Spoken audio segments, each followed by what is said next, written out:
Hi అండి, అందరికీ నమస్కారం. Welcome to my YouTube channel అండి. ఈ వీడియోలో వచ్చేసి పెన్షన్ పంపిణీపై రాష్ట్ర ప్రభుత్వానికి సీఈఓ కీలక ఆదేశాలు అయితే జారీ చేసిందండి.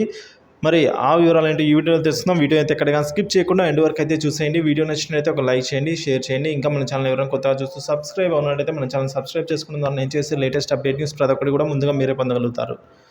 ఇక మనం ఆలస్యం చేయకుండా వివరాలకు అయితే వెళ్ళిపోదాం.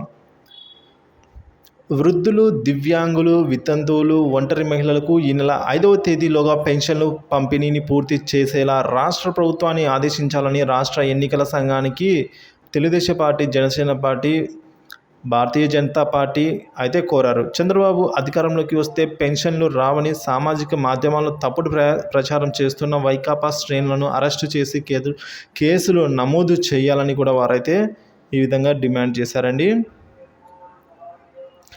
కాబట్టి ఎన్నికల నిబంధనలకు విరుద్ధంగా వ్యవహరిస్తున్న పల్నాడు, నంద్యాల ఎస్పీలు తిరుపతి కలెక్టర్పై కఠిన చర్యలు తీసుకోవాలని కోరారు.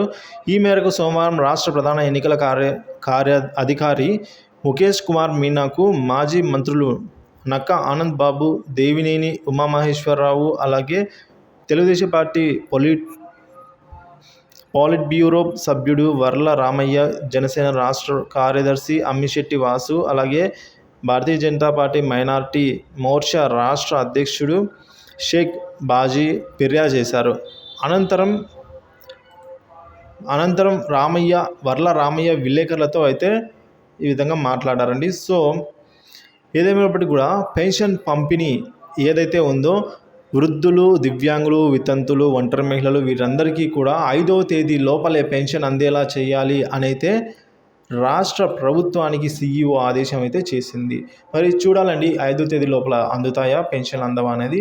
పెన్షన్ సంబంధించిన ఎటువంటి తాజా సమాచారం కోసం మన ఛానల్ సబ్స్క్రైబ్ చేసుకున్న అప్డేట్స్ అయితే ఫాలో అవుతానండి. ప్రతి ఒక్క సమాచారం కూడా అప్డేట్ చేస్తూనే ఉంటాను. Thank you for watching this video.